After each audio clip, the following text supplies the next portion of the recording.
Sana sama Umi saya. Yuk.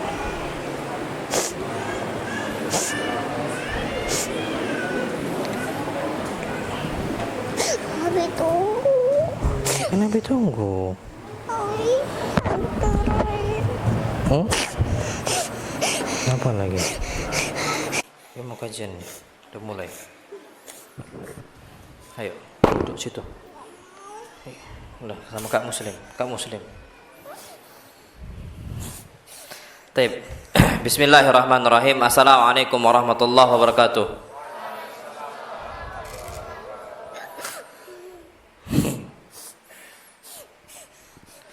Ketinggalan sholat. Masbuk, ngamuk jadinya. Taib. Alhamdulillah wassalatu wassalamu ala Rasulillah. Hayyakumullah wa bayyakum wa saddadanillah wa iyyakum alal khairi wal huda mahayyina.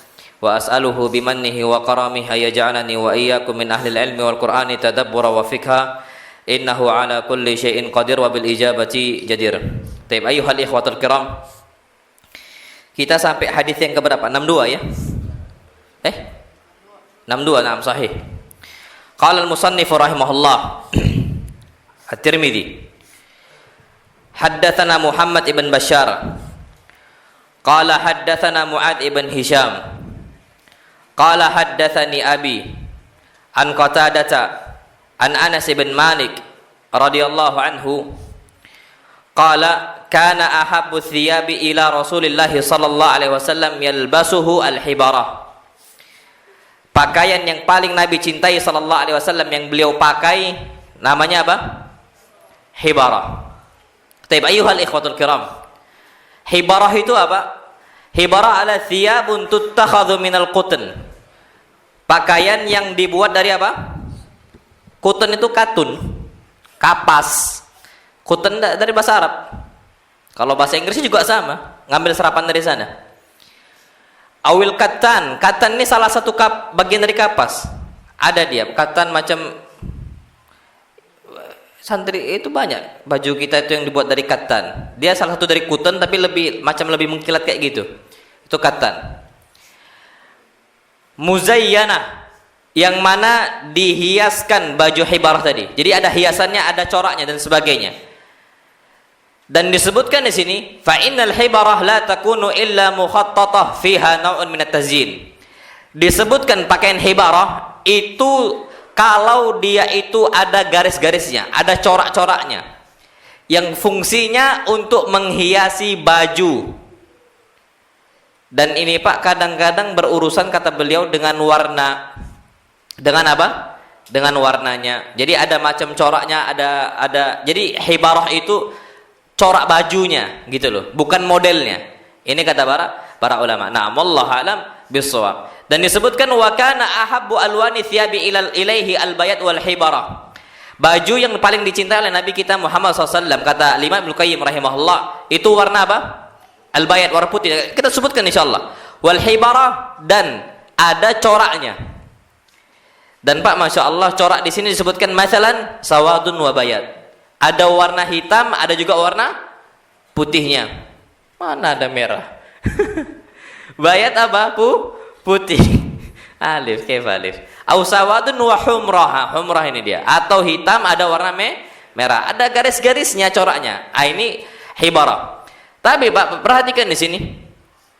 Antum lihat kan penjelasan sebelumnya. Coba antum lihat. Baju yang paling dicintai oleh Nabi kita Muhammad sallallahu alaihi wasallam itu baju apa? Gamis. Hadis ini apa? Hibarah. Lah yang betul yang mana? Yang betul dua-duanya. Kenapa? Karena gamis itu model. Kalau yang satulah hibarah itu corak warnanya. Ngerti enggak Pak sampai sini? Jadi yang paling Nabi sukai gamis tapi hibarah. Gamis bercorak seperti itu. Jadi polos boleh, cuman kalaulah ada sedikit hiasannya itu bagus. Makanya kadang-kadang jubah-jubah yang ada sekarang dijual itu ada listnya. Biasanya ada list. Itu hibarah yang ada corak-coraknya. Itu bisa dicampurkan dan itu lebih bagus dibandingkan polos seperti itu. Na'am, wallahu alam bissawab. Jadi kata para ulama tidak ada kontradiksi di situ. Fal qamisu ahabbul anwa' bi'tibari sunnah. Yang namanya gamis yang Nabi cintai itu kalau kita ambil dari sisi pembuatannya, modelnya, bentuknya. Maka Nabi suka apa? Gamis. Wal hibarah ahabbuha bi'tibari laun. Tapi kalau hibarah itu kalau kita ambil patokannya dari warna, bukan polos seperti itu. Na'am, wallahu alam bisawab. Jadi ada hiasannya biar tampak lebih bagus. Taib ayyuhal ikhwatul kiram. Kata para ulama di sini, ketika Nabi kita Muhammad sallallahu alaihi wasallam pakai baju hibarah, berarti hibarah itu bagus. Hibarah itu apa? Bagus. Taib, afwan.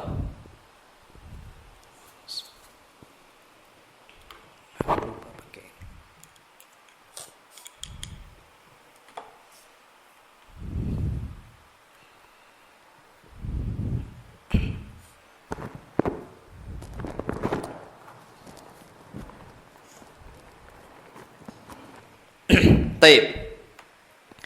Jadi ketika Nabi kita Muhammad sallallahu alaihi wasallam menggunakan hibarah, kata beliau berarti di situ Nabi pakai baju yang mewah dan bahkan masya Allah hibarah ini terbuat dari Yaman.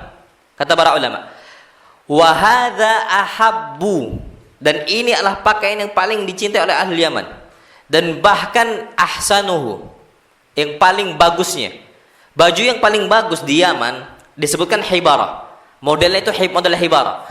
Dan ini Pak berarti boleh nggak pakai baju mewah? Boleh. Pakai baju bagus boleh. Dan bahkan kalau bisa bajunya baju bagus. Dan itu nggak ada masalah sama sekali. Bukan tercela hukumnya. Makanya di sini kata para ulama, kalau antum buka kitab Zadul Ma'ad, disebutkan oleh Al-Imam Ibnu Qayyim rahimahullah ketika mengomentari Nabi kita Muhammad sallallahu alaihi wasallam menggunakan baju hibarah, yang mana baju hibarah ini baju yang paling bagus di Yaman sana. Beliau mengatakan anna lubsar rafi' min athiyab, bahwasanya menggunakan baju yang kualitasnya bagus dari pakaian-pakaian yang ada, yudhammu idza kana takabburan, tercela kalau fungsinya untuk takabbur, untuk merendahkan orang, berbangga-banggaan atau lomba-lombaan dengan merek. Anak beberapa tahun yang lalu itu lihat orang pakai baju apa itu sampai ditanya, sampai dijumlahkan berapa semuanya. Itu ada video itu Pak, untuk berbangga-banggaan. Dan itu nasallallahu alaihi afiyah sudah menjadi tren seperti itu. Dan ini kalau itu terjadi takabburan, untuk berbangga-banggaan, maka hukumnya tercela dan dosa. Wa fakhran wa khuyala, apalagi membanggakan diri dia, ana bisa beli baju ini. Itu ada Pak orang seperti itu. Jadi pakai baju itu untuk mengangkat status masyarakat dia, status sosial dia, untuk mengangkat itu. Oh ini orang terpandang, oh ini orang nggak sembarangan. Walaupun dia semisal itu second, bekas itu lebih dia sukai, padahal bekas orang. Karena kenapa? Untuk ngangkat derajat dia, itu terjadi Pak. Nasallallahu alaihi afiyah. Second nggak ada masalah sama sekali. Tapi kalau fungsinya untuk takabbur, untuk ngangkat diri, ini yang bermasalah. Itu yang perlu kita ketahui. Wa yumdah idza kana tajammulan wa idharan li ni'matillah.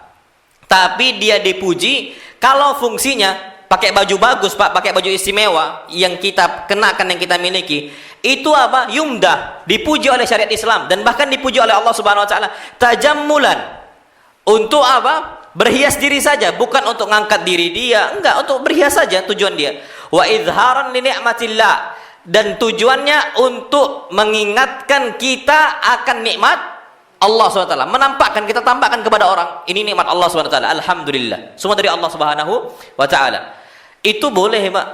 Bahkan Allah itu senang, dalam hadis yang sahih Pak, Allah tuh betul-betul senang an yura atharu ni'matihi 'alal 'abd. Allah tuh senang kalau seandainya ada seorang hamba, dia itu berhias dan menggunakan pakaian yang paling dia sukai dan paling dia bagus Pak. Tujuannya apa? Untuk menampakkan nikmat Allah SWT, bekas nikmat Allah. Jadi Pak, kalau bisa kita memiliki hal yang lebih, maka lebihkan. Ana ambil contoh. Kalau seandainya antum berangkat umroh, antum bisa berangkat umroh dengan umroh yang dengan fasilitas yang antum buat nyaman, sama umroh backpacker.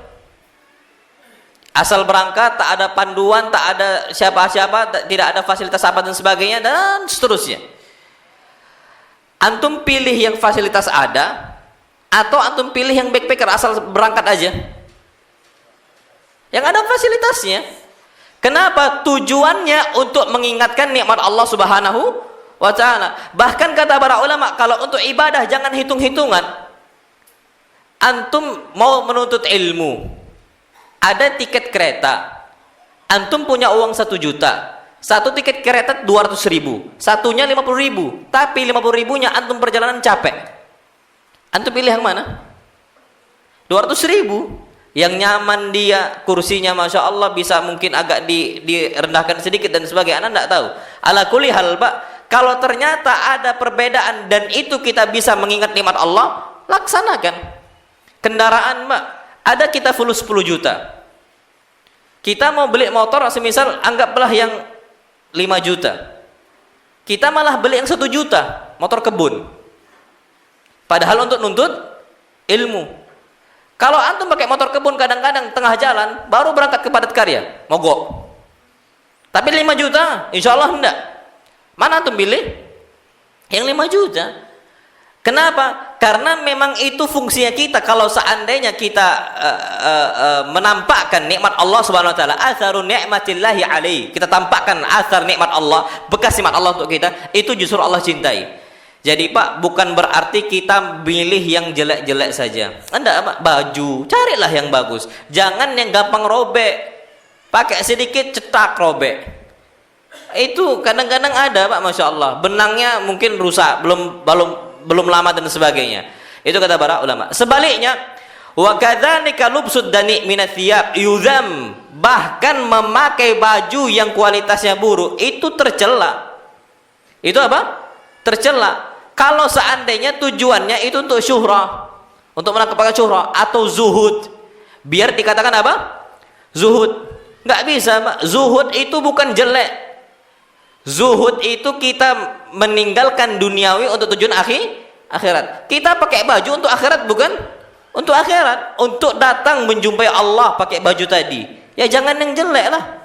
Kalau bisa kita tampakkan bahwasanya ini nikmat Allah Subhanahu wa ta'ala. Itu yang perlu kita ketahui. Jadi Pak, ketika Nabi kita Muhammad sallallahu alaihi wasallam memakai baju ini, dan hibarah ini termasuk yang istimewa dari kalangan ahlul Yaman, berarti kalau antum pun pakai baju yang bagus, merek semisal, semerek, oh masya Allah, ini merek nggak sembarangan gitu loh, high quality semisal, antum ambil nggak ada masalah sama sekali, dan itu terpuji. Baju-baju Arab dengan berbagai merek yang ada, maka itu tidak ada masalah sama sekali. Na'am, wallahu a'lam bissawab. Taib. Hadis yang ke-63. Haddatsana Mahmud ibn Ghailan. Qala al-musannif rahimahullah, haddatsana Mahmud ibn Ghailan. Qala haddatsana Abdul Razzaq. Qala haddatsana Sufyan an Aun ibn Abi Juhaifah an abihi qala ra'aitu an-nabiy sallallahu alaihi wasallam, aku melihat Nabi sallallahu alaihi wasallam, wa alaihi hullatun hamra, dan Nabi menggunakan pakaian warna merah. Ka'anni anzuru ila bariki saqaihi, dan aku seakan-akan melihat cahaya keluar dari betis Nabi kita Muhammad sallallahu alaihi wasallam. Baik, Pak, perhatikan di sini. Abu Juhaifah mengatakan wa alaihi hullatun hamra, dan Nabi menggunakan pakaian yang warna merah. Pak, jangan antum bayangkan hullah itu cuman bagian yang atasnya saja, gamisnya saja. La. Atas dan bawah dua-duanya merah. Disebutkan di sini, Pak, hulla tutlaq ala thawb al-mukawwan min qit'atin. Disebutkan hulla kalau ada pakaian dalam dua bentuk pakaian, atas dan bawah. Atas warna merah, bawah warna merah.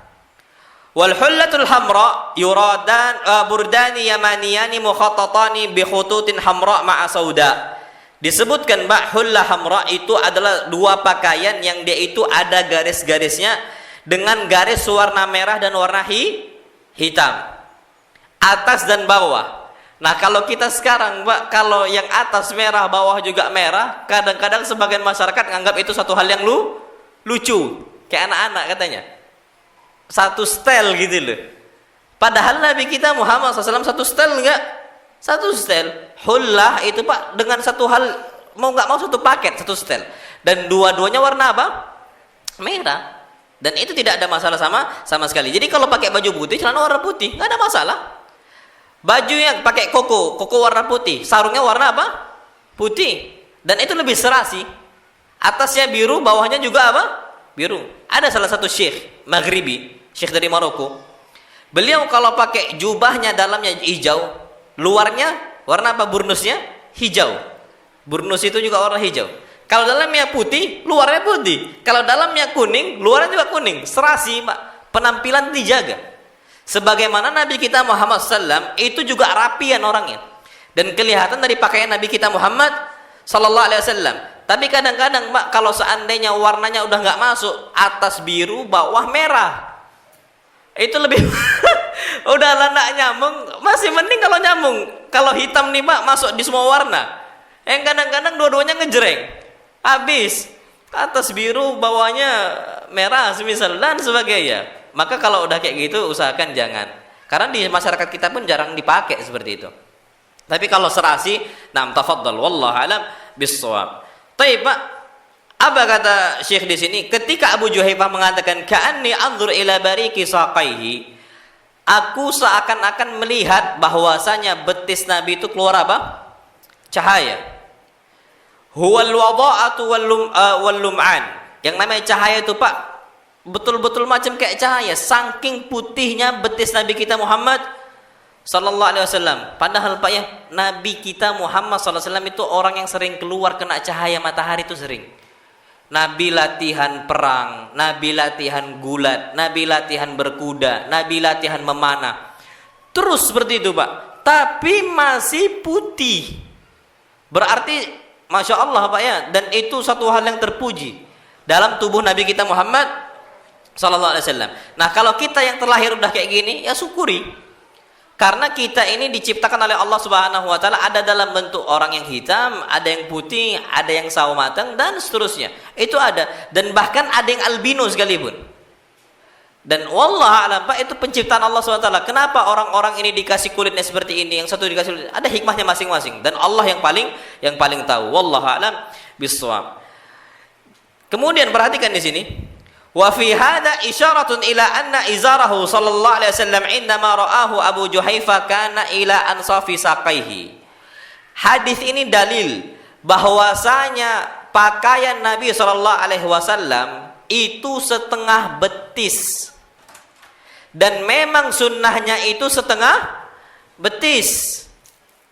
Karena Abu Juhaifah melihat kondisi Nabi kita Muhammad SAW betisnya seakan-akan keluar cahaya. Kalau pakai Nabi sampai ke bawah atas mata kaki, nampak nggak betisnya? Nggak nampak Sallallahu Alaihi Wasallam. Maka memang sunnahnya kata Nabi kita SAW kepada para sahabat, irfa' thawbaka ila nisfis saq. Angkatlah celana engkau, sunnahnya itu sampai ke setengah betis. Ini memang paling sunnah. Kalau nggak mampu ila nisfis saqain, bawahnya lagi.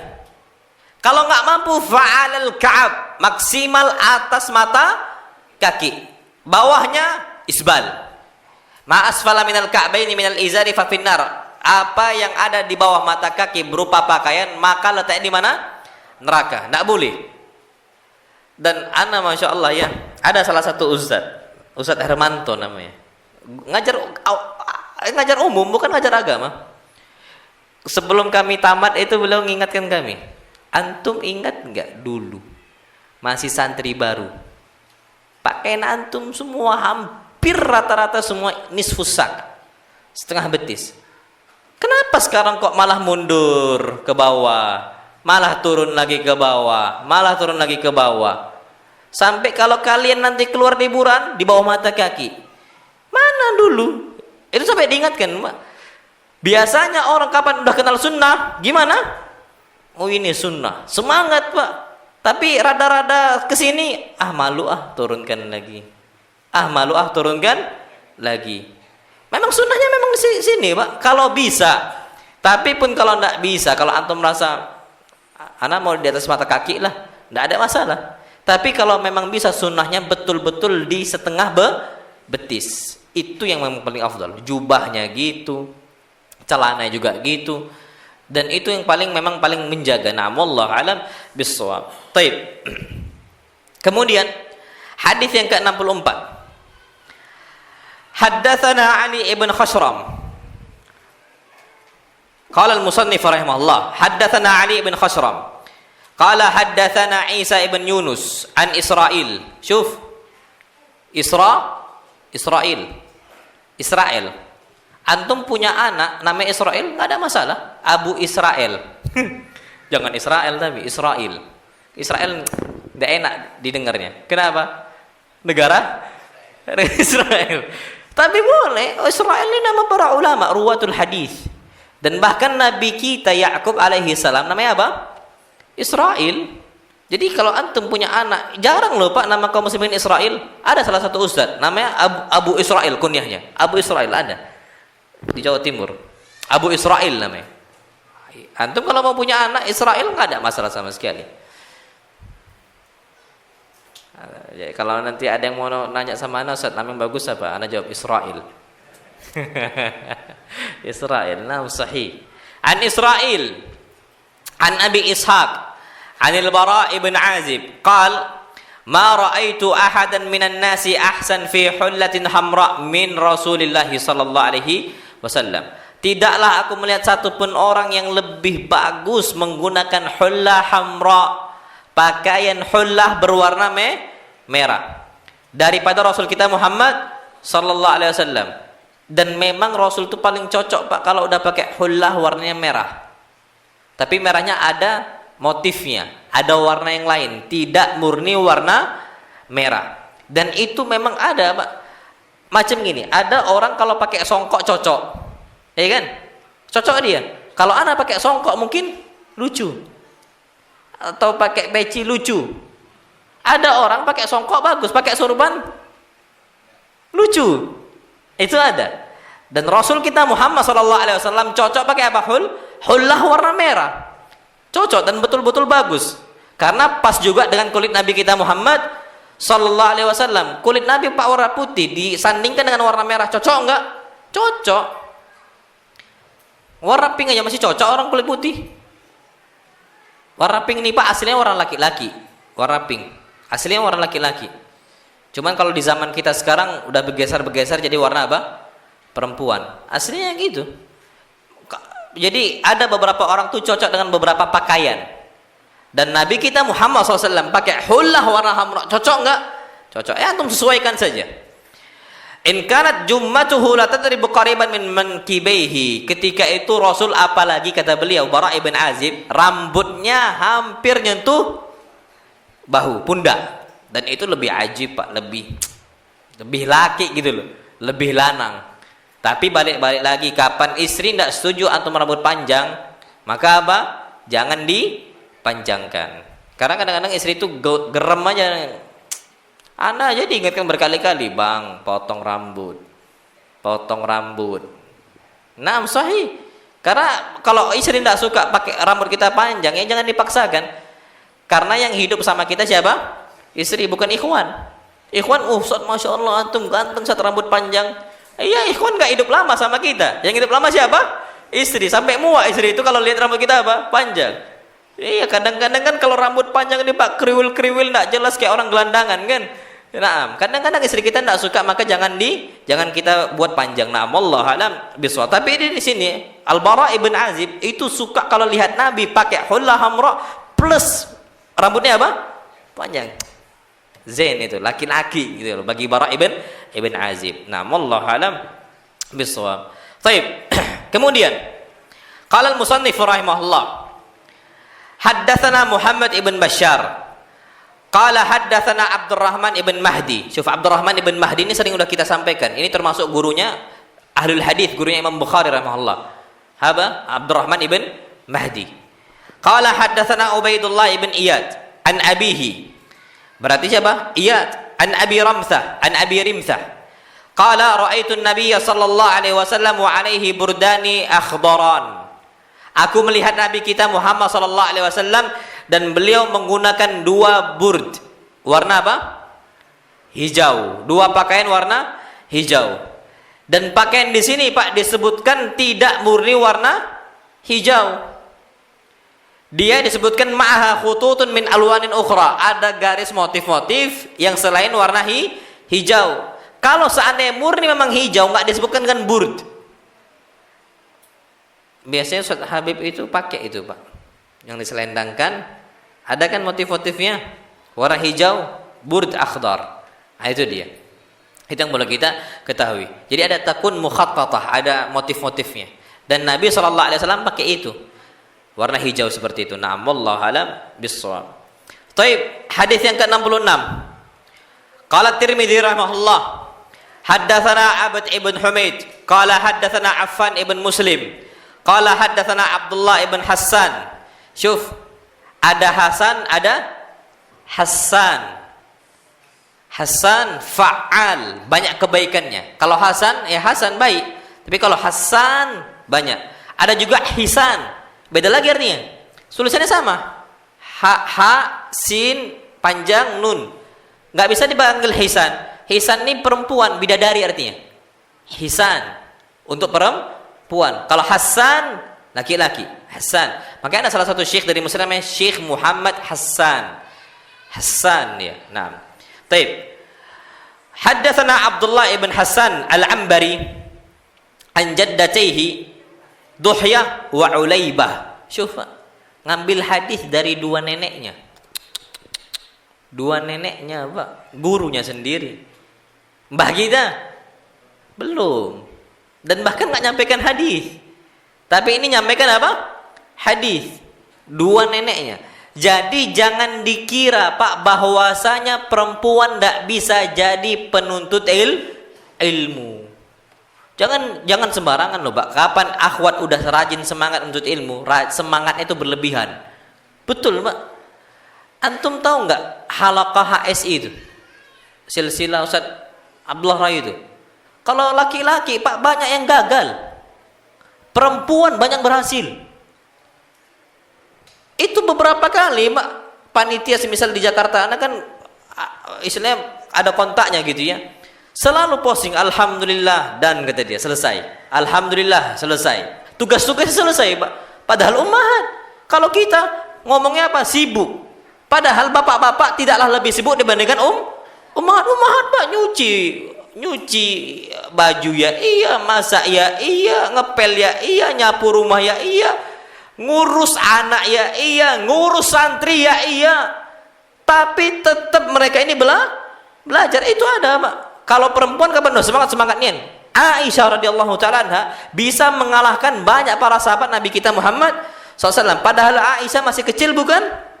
Masih kecil. Kalah yang lain. Hatta bapaknya sendiri Abu Bakar tak lebih banyak dibandingkan Aisyah dalam meriwayatkan hadis. Dan bahkan Abu Bakar cuma sedikit ngambil hadis dari Nabi kita Muhammad SAW yang disampaikan kepada murid-muridnya. Tapi kalau Aisyah Pak, jadi Abu Bakar banyak hadis, Aisyah banyak hadis.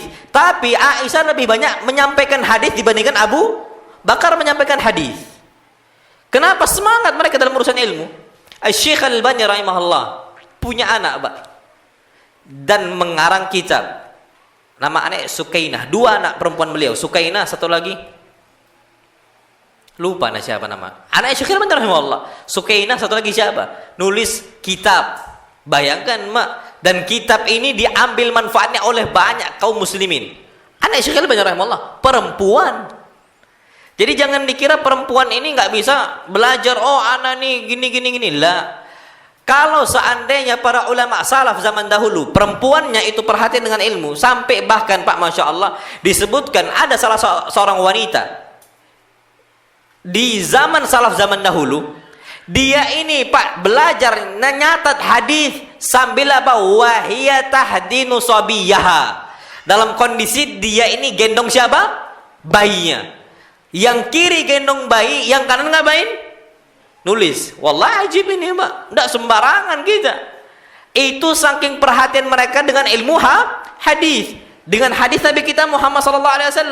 Dan kalau bisa kita seperti itu kerjakan Pak, berarti semangat mereka ini. Termasuk di sini dua neneknya Abdullah ibn Hassan Al-Ambari itu menyampaikan hadis kepada cucunya, yakni Abdullah. Dan ini suatu hal yang bagus. An Qailah ibn Makhramah qalat, Qailah ini sahabat Nabi kita Muhammad sallallahu alaihi wasallam dari kalangan wanita. Radhiyallahu taala anha qalat, ra'aitu an-nabiy sallallahu alaihi wasallam wa alaihi asmal mulayyataini kanata bi za'faran wa qad nafadathu. Nabi kita Muhammad sallallahu alaihi wasallam menggunakan pakaian mulayyatain. Mulayyatain Pak disebutkan tasghir dari mula'ah. Artinya apa? Yang mana pakaian ini enggak ada jahitannya. Jadi kalau kita Pak ada enggak jahitannya? Ada. Kain dibentuk kayak gitu. Ada pakaian yang enggak ada apa? Jahitannya. Ada itu Pak. Jadi dibentuk seperti itunya enggak ada jahitannya sama sekali. Atau semisal antum kalau ihram, kita itu ihram, ada enggak jahitannya? Enggak ada jahitannya sama sekali.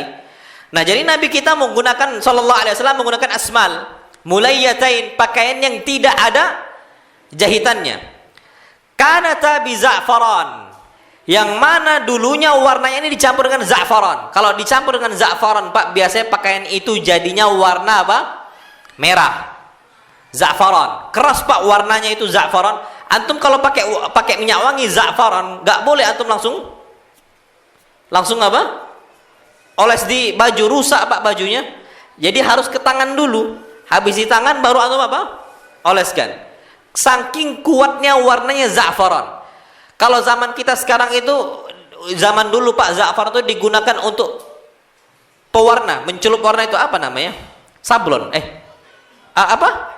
Iya, ala kulal itu Pak ditaruh dalam itu za'faran seperti itu fungsinya, merubah warna baju. Tapi Pak kondisinya pakai baju yang ada za'farannya itu di zaman Nabi dan hatta zaman kita sekarang itu tidak boleh. Tidak boleh. Karena memang itu pakaian yang biasa dipakai wanita. Tapi Nabi pakai kenapa? Waqad nafadathu. Nabi pakai ketika za'farannya itu udah mulai luntur hilang. Baru Nabi pakai. Kalau masih memang banyak za'farannya dan masih baru pakaian itu, Nabi nggak bakal pakai karena Nabi larang. Nah di sini Pak berarti warna baju Nabi kita Muhammad SAW ketika itu warna apa? Merah, dan nggak ada masalah sama sekali. Atau campuran yang lain disebutkan waras. Ini juga sama, waras tuh kalau dicelupkan Pak itu warna kekuning-kuningan. Warna apa? Kuning-kuningan. Dan itu tidak ada masalah sama sekali. Na'amullahu alam biswab. Tapi aslinya za'far itu nggak boleh dipakai untuk pewarna baju untuk laki. Perempuan boleh. Pak, Masya Allah ya, coba antum perhatikan. Kenapa ada beberapa hal yang boleh untuk wanita, tak boleh untuk laki-laki? Cincin. Pakai terbuat dari apa? Emas. Laki-laki boleh enggak? Enggak. Perempuan boleh enggak? Boleh. Cincin pakai di jari tengah. Laki-laki boleh enggak? Enggak boleh. Telunjuk enggak boleh. Perempuan boleh enggak? Boleh. Baju Pak, Masya Allah, harir, sutra.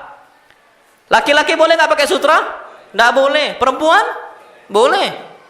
Pakai za'faran. Laki-laki? Nggak. Perempuan? Kenapa kok kayak gitu? Karena memang perempuan itu Allah ciptakan suka perhiasan. Dari kecil. Sampai Allah berfirman, awamay yunasya fil hilyati wa huwa fil khisami ghairu mubin. Sifatnya wanita yunasya fil hilya. Mereka ini tumbuh di atas apa? Perhiasan. Dari kecil Pak, Masya Allah, baru lahir langsung ditindik pakai apa? Pakai anting. Udah di perhiasan Pak, ditempel perhiasan. Masih kecil ditempelkan gelang di kaki kan. Perempuan wajar. Makanya kenapa perempuan di surga nanti nggak dapat bidadara, laki-laki dapat bidadari? Kenapa? Karena yang namanya ambisi wanita bukan di pasangan, di perhiasan. Makanya Allah ciptakan kamar-kamar wanita di hari kiamat nanti di surga terbuat minadz zahabi wal fiddah, dari emas dan perak. Itu yang terbuat karena perempuan tidak butuh pasangan aslinya, istilahnya nggak terlalu butuh, bukan terlalu besar ambisinya untuk ke situ. Beda sama laki-laki, nggak pakai perhiasan nggak apa-apa. Antum nggak pakai jam, nggak masalah. Nggak pakai cincin, nggak masalah juga. Tapi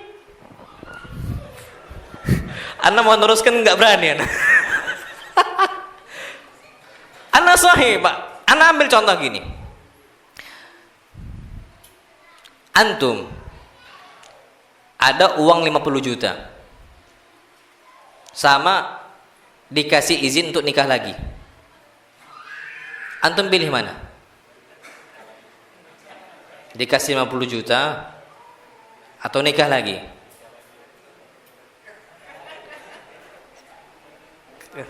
Ya. Nah, sahih. Fitrah laki-laki ya, akhi. Mau sampai kapan mati pun itu nggak bisa dipungkiri. Itu kata para ulama.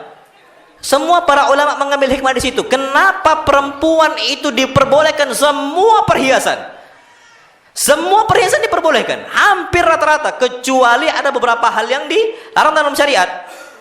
Tapi ada kekhususan untuk wanita, karena memang wanita ini suka apa? Perhiasan. Dan itu terjadi Pak, Masya Allah. Makanya kenapa perempuan kena laknat kalau seandainya tidak melayani suami kalau suami minta? Karena ambisi wanita tuh bukan di sana, Pak. Ambisi wanita nggak ke situ, nggak ke sana. Tapi kalau laki-laki ke sana, nggak dikasih, stres laki-laki. Terus gimana caranya? Kasih fulus.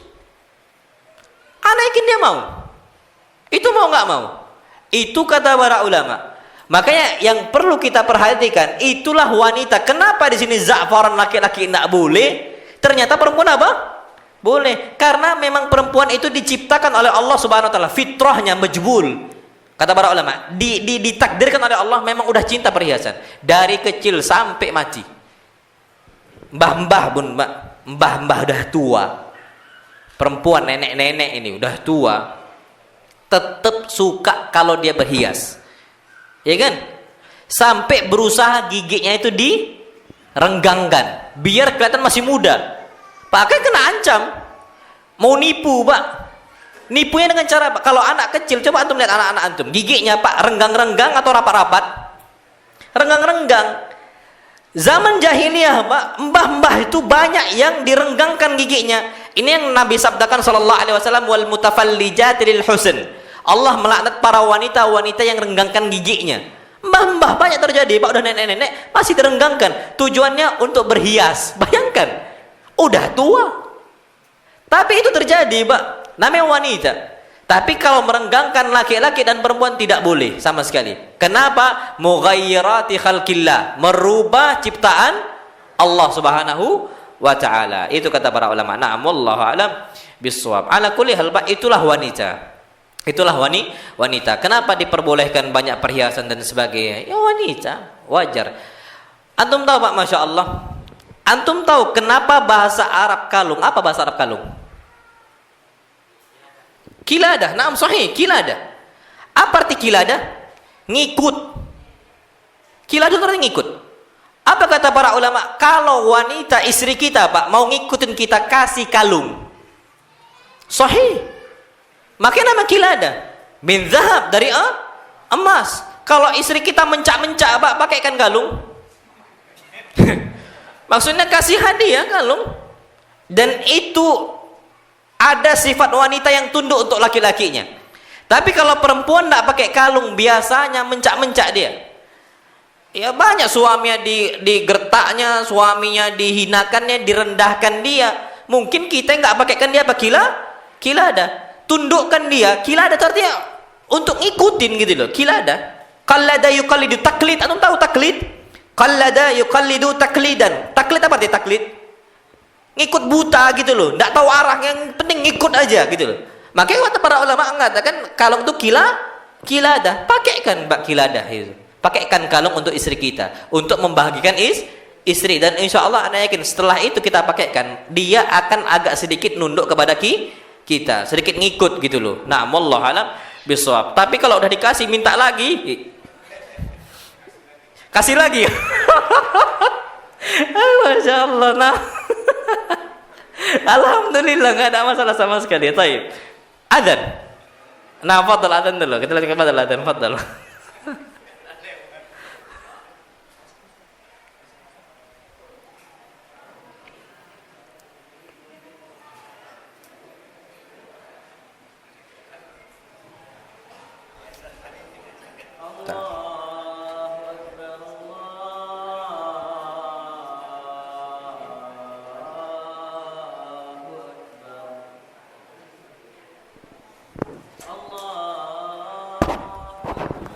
Syukran, jazakallah khair.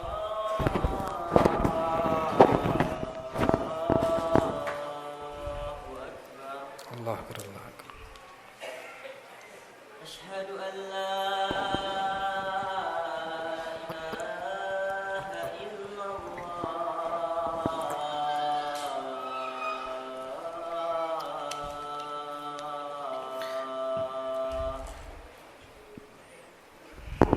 Asyhadu an la ilaha illallah.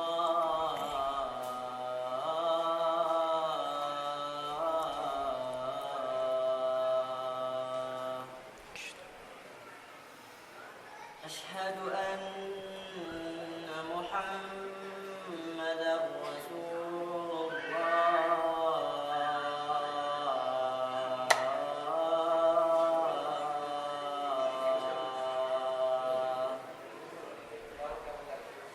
Asyhadu anna Muhammadar Rasulullah.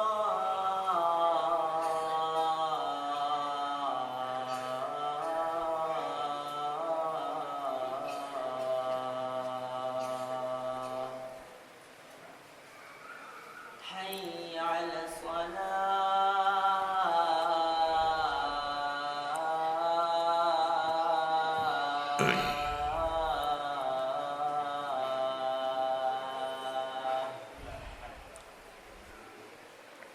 Hayya 'alas salah.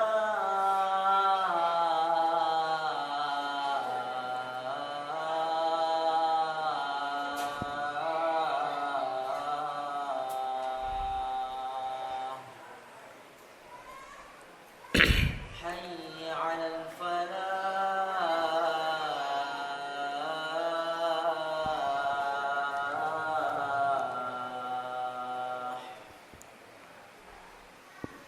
Hayya 'alal falah.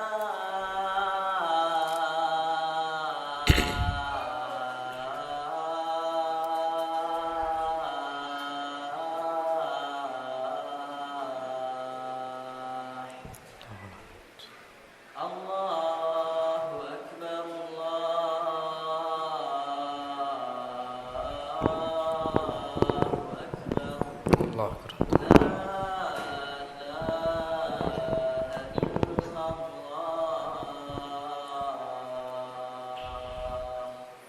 La ilaha.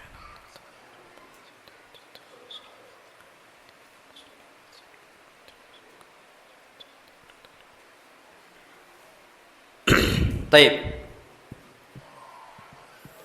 Jadi kita balik lagi tadi, beberapa hal ada yang lebih larang untuk laki-laki, tapi wanita tidak dilarang karena memang itulah wanita. Dan masya Allah Pak ya, sampai kita ini kan kadang-kadang laki-laki ini tidak perhatian dengan pakaian sendiri. Aneh itu Pak ya, kalau seandainya ada istri tidak tahu pakaian itu mungkin udah satulah di pintu, satu di meja, satu di mana, dimarahin anak Pak kadang-kadang. Istri anak Pak ke kantor, masuk. Ya Allah Bang, bukunya itu loh. Jadi anak kajian pergi, diberesin sama istri anak. Laki-laki itu kadang-kadang nggak perhatian. Kalau anak kadang-kadang ada pekerjaan dan itu tiba-tiba disusun, anak tuh buyar lagi gitu loh. Satu hal yang buyar lagi, kalau nggak istilahnya hilang gitu loh Pak, hilang jejak gitu. Nah jadi kadang-kadang berantakan dan sebagainya. Anak tipikal orang yang agak susah di situ.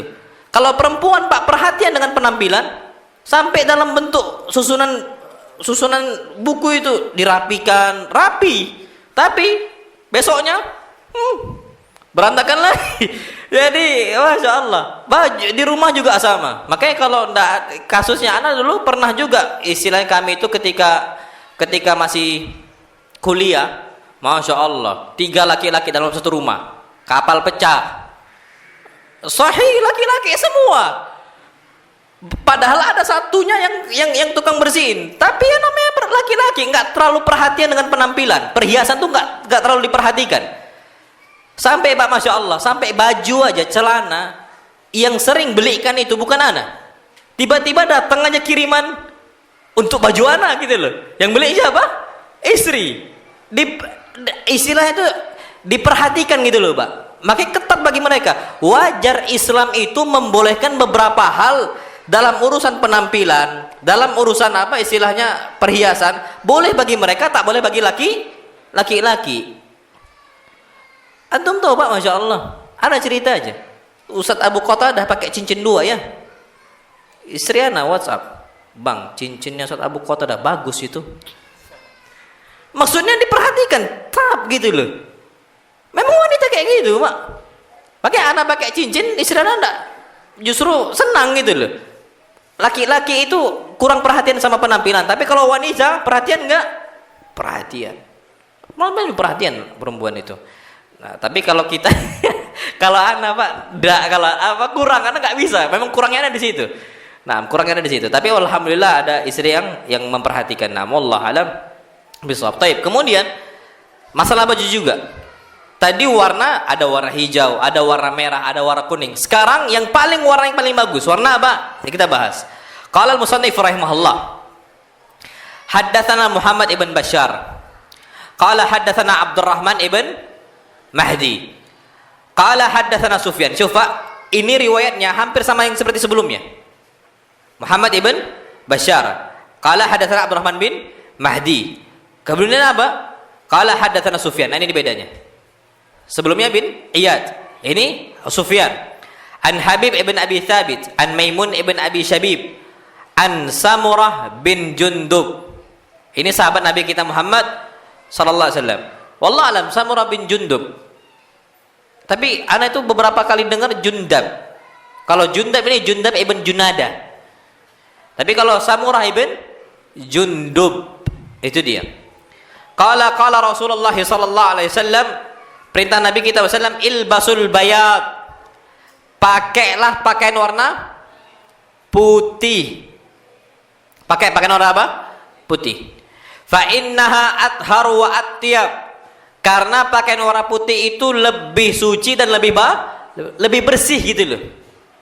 Wa kafinu fiha mautakum, dan kafanilah dengan pakaian warna putih untuk mayit-mayit kalian. Syufa, kita di hadis ini diperintahkan untuk pakai baju apa? Putih. Alasannya cuma 2. Athhar wa atyab, lebih nampak bersih. Wa atyab, dan lebih bagus. Gak usah jauh-jauh, Pak. Kulit. 1 perempuan, 1 hitam, 1 putih. Padahal Pak, yang hitam pun juga bersih. Tapi nampak lebih bersih mana? Putih. Pak, antum tahu orang bule? Orang bule itu mandinya jarang. Jarang orang bule itu mandi, Pak.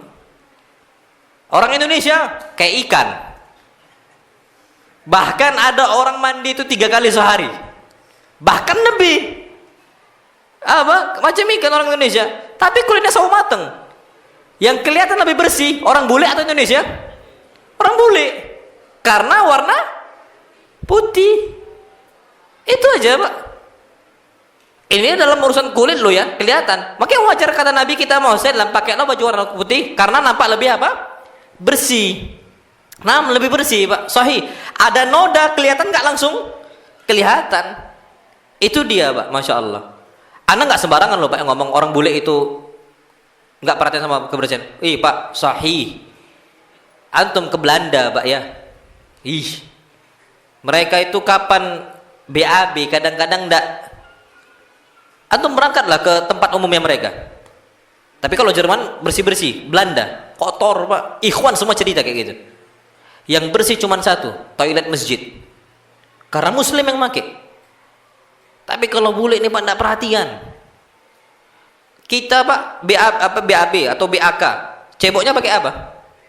Air kan? Mereka pakai apa? Tisu. Lebih bersih mana? air. Memang lebih boleh pakai tisu, tapi lebih sempurna pakai air. Ini semua kata para ulama, Pak, lebih bersih. Tapi mereka nggak mau. Itu Pak, kita bisa menunjukkan bahwasanya memang orang-orang kita ini orang-orang bersih.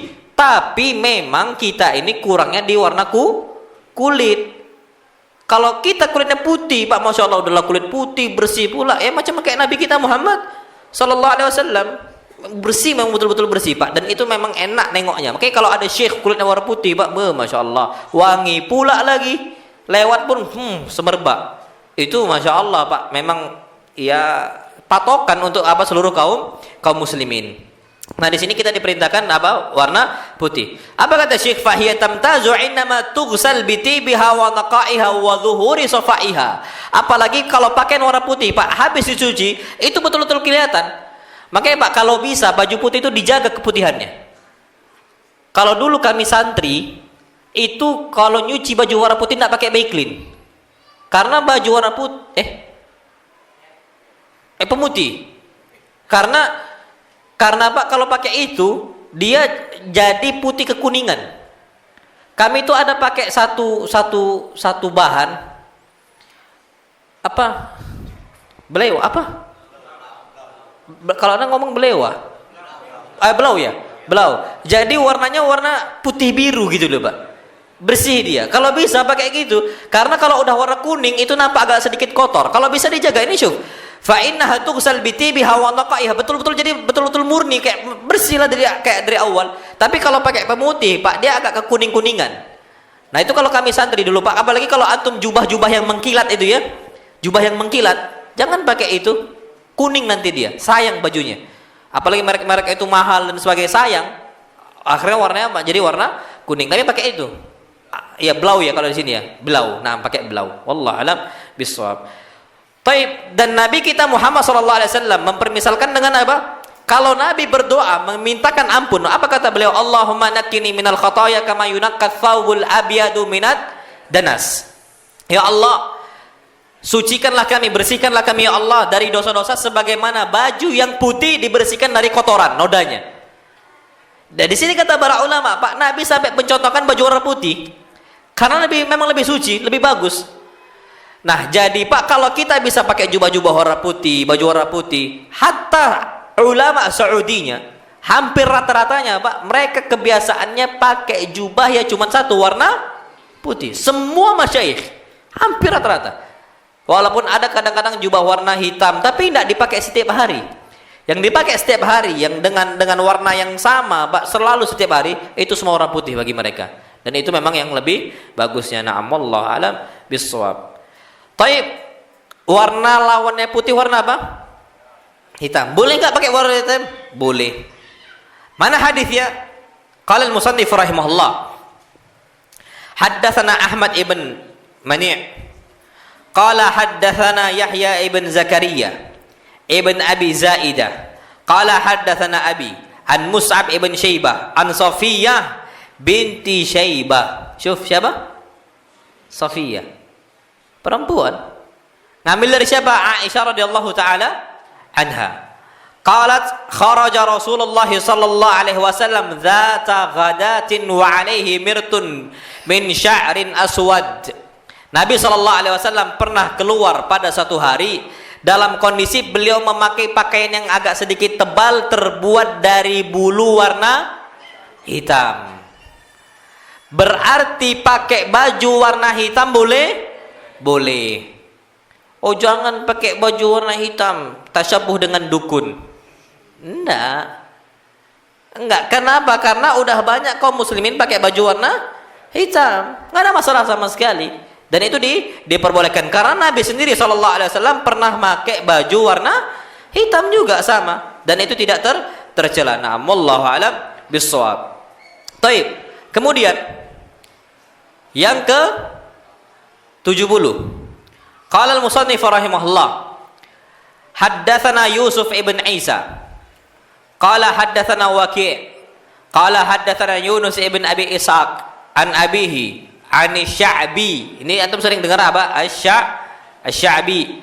An Urwah ibn Mughirah ibn Syu'bah an abihi anan Nabi sallallahu labisa jubbatan rumiyatan dayyiqatal qummaini. Nabi sallallahu alaihi wasallam menggunakan jubbah Romawi.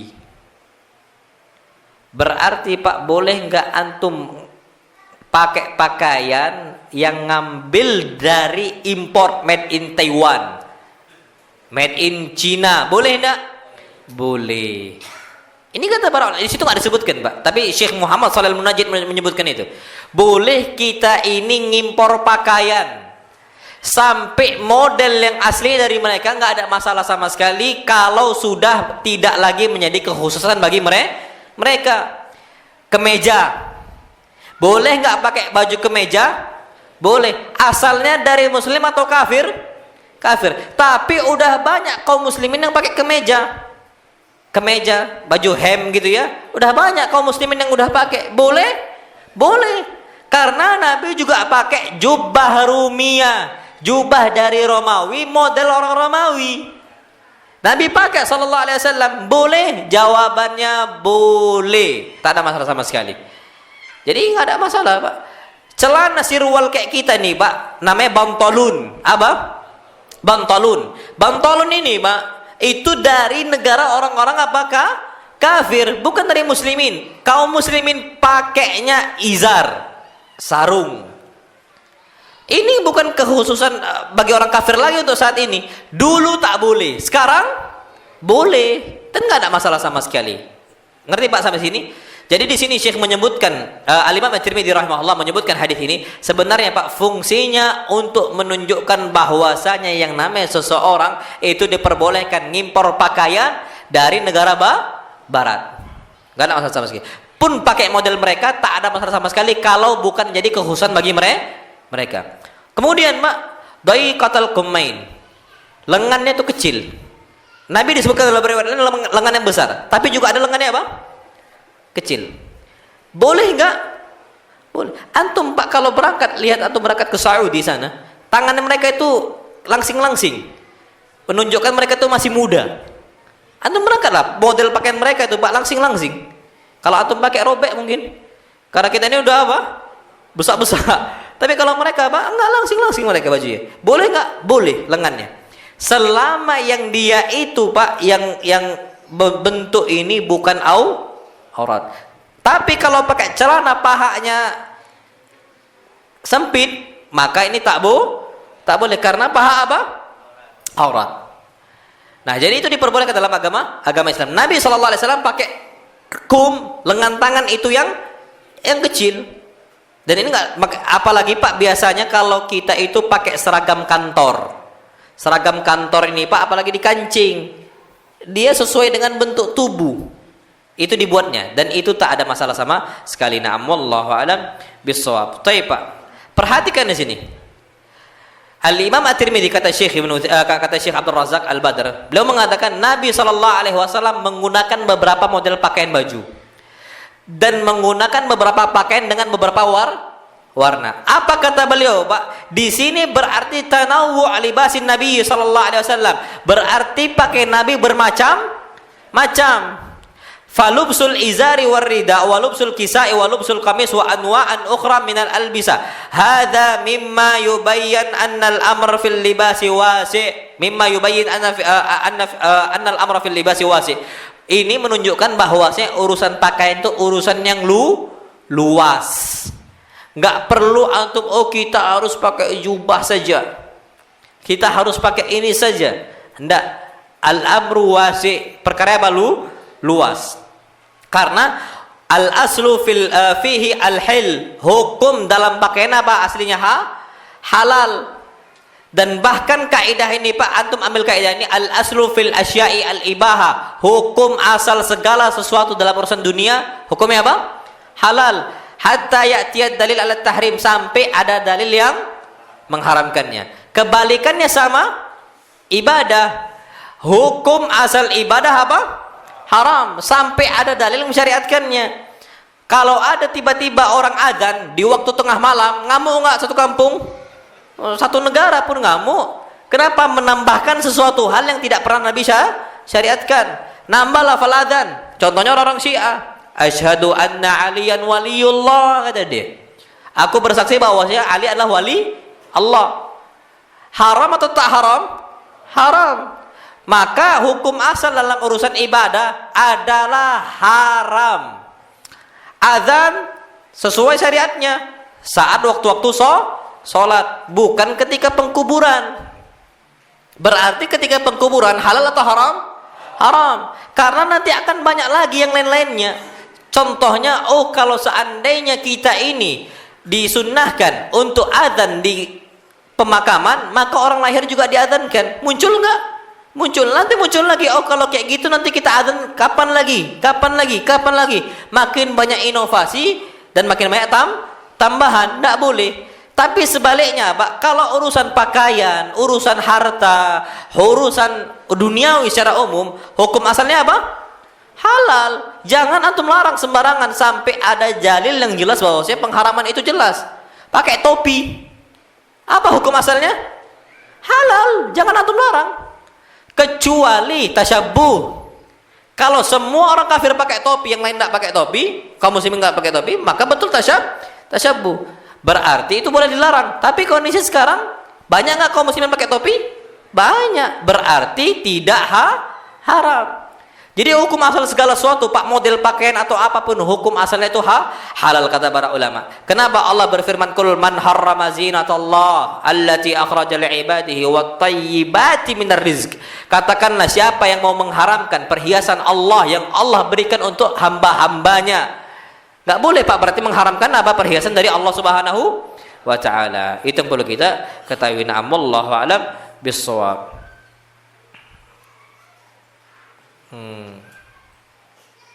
Taib. Ada satu hadis sedikit sini tentang masalah apa? Babu ma ja'a fi aisyah Rasulullah sallallahu alaihi wasallam. Bab tentang kehidupan Nabi kita Muhammad sallallahu alaihi wasallam. Pak, Masya Allah ya. Hidup Nabi itu sederhananya betul-betul kelewatan. Nabi sallallahu alaihi wasallam. Dan termasuk doa Nabi kita Muhammad SAW, Allahumma rizuk ala Muhammadin kuta. Ya Allah, kasihkanlah rezeki untuk keluarga Muhammad makanan pokok saja. Ya Allah, kasihlah rezeki untuk keluarga Muhammad makan pokok saja. Makan pokok kita apa?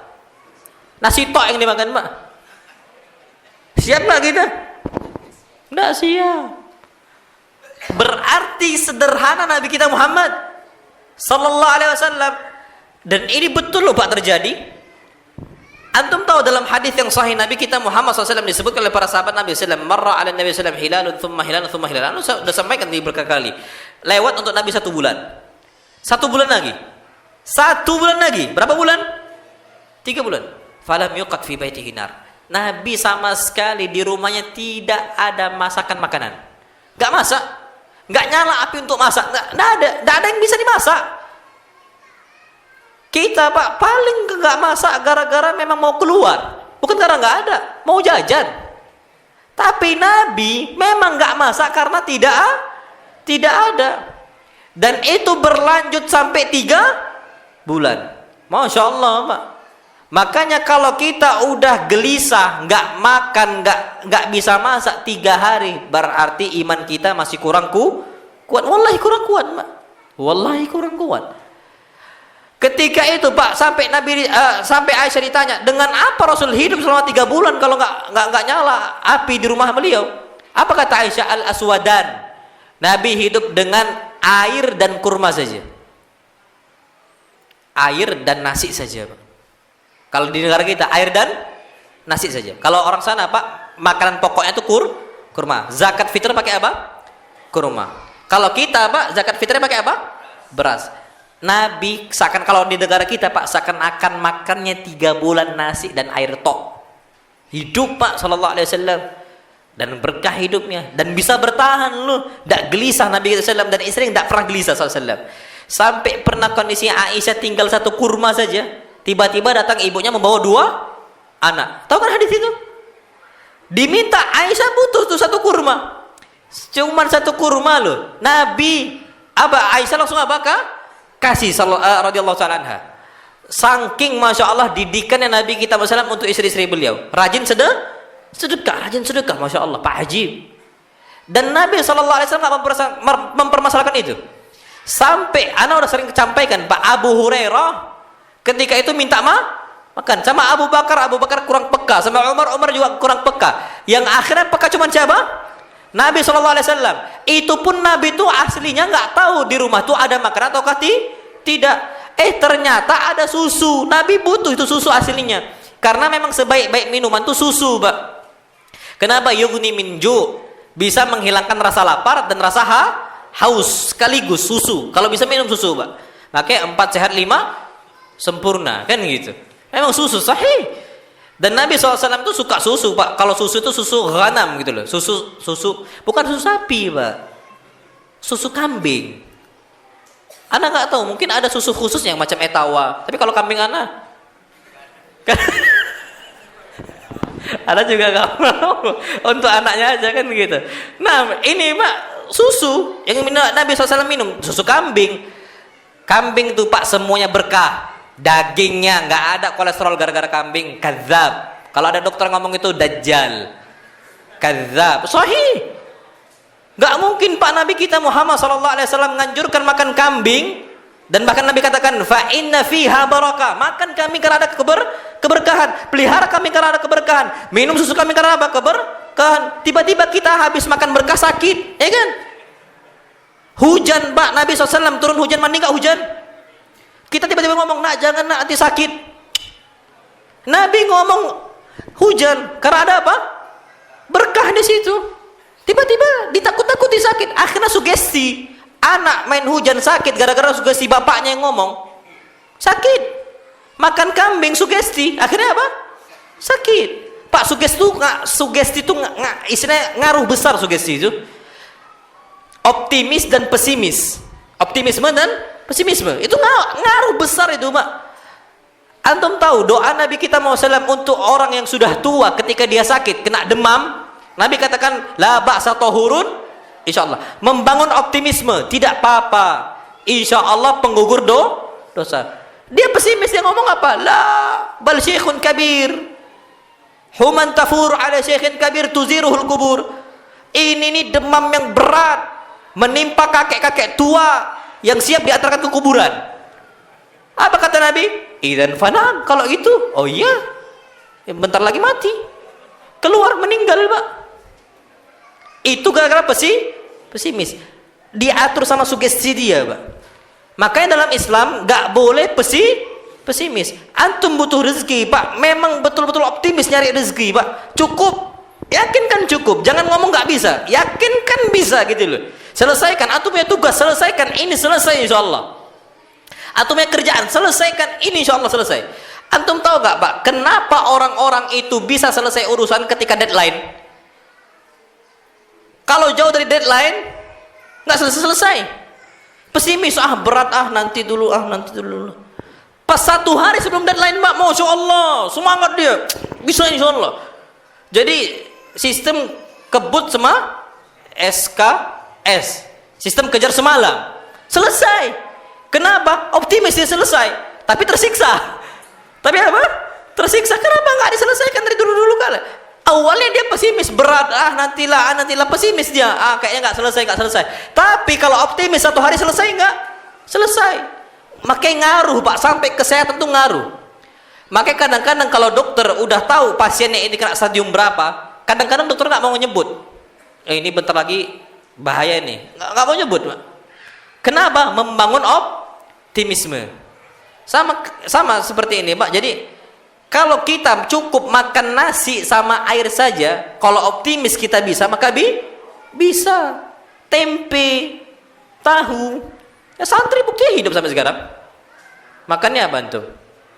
Sayur.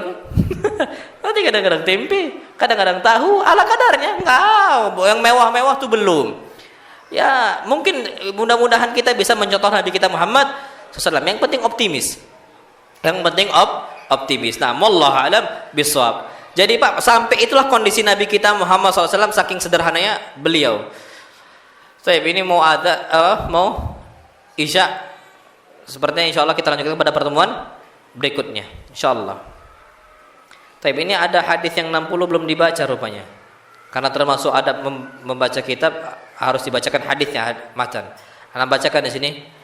Qala al-musannif rahimahullah hadatsana Suaid ibn Nasr qala hadatsana Abdullah bin Mubarak. Syuf Abdullah bin Mubarak. Itu ulama yang masyhur Pak. Termasuk gurunya Tirmidzi, guru-gurunya Tirmidzi. Nah, itu dia. An Sa'id ibn Iyas al-Jurairi an Abi Nadrah an Abi Sa'id al-Khudri qala kana Rasulullah sallallahu alaihi wasallam idza istajadda thawban sammahu bismihi imamatan aw qamisan aw ridaan thumma yaqulu Allahumma lakal hamdu kama kasautanihi as'aluka khairahu wa khaira ma suni'ala wa a'udzubika min syarrihi wa syarri ma suni'ala. Ini udah kita jelaskan. Nah, wallahu alam bisawab. Cuman belum disampaikan hadisnya, katanya seperti itu. Jadi udah kita selesaikan. Wallahu alam. Baik, ini kita cukupkan sampai sini. Ada pertanyaan enggak, Pak? Silakan 5 menit lagi. Kalau ada.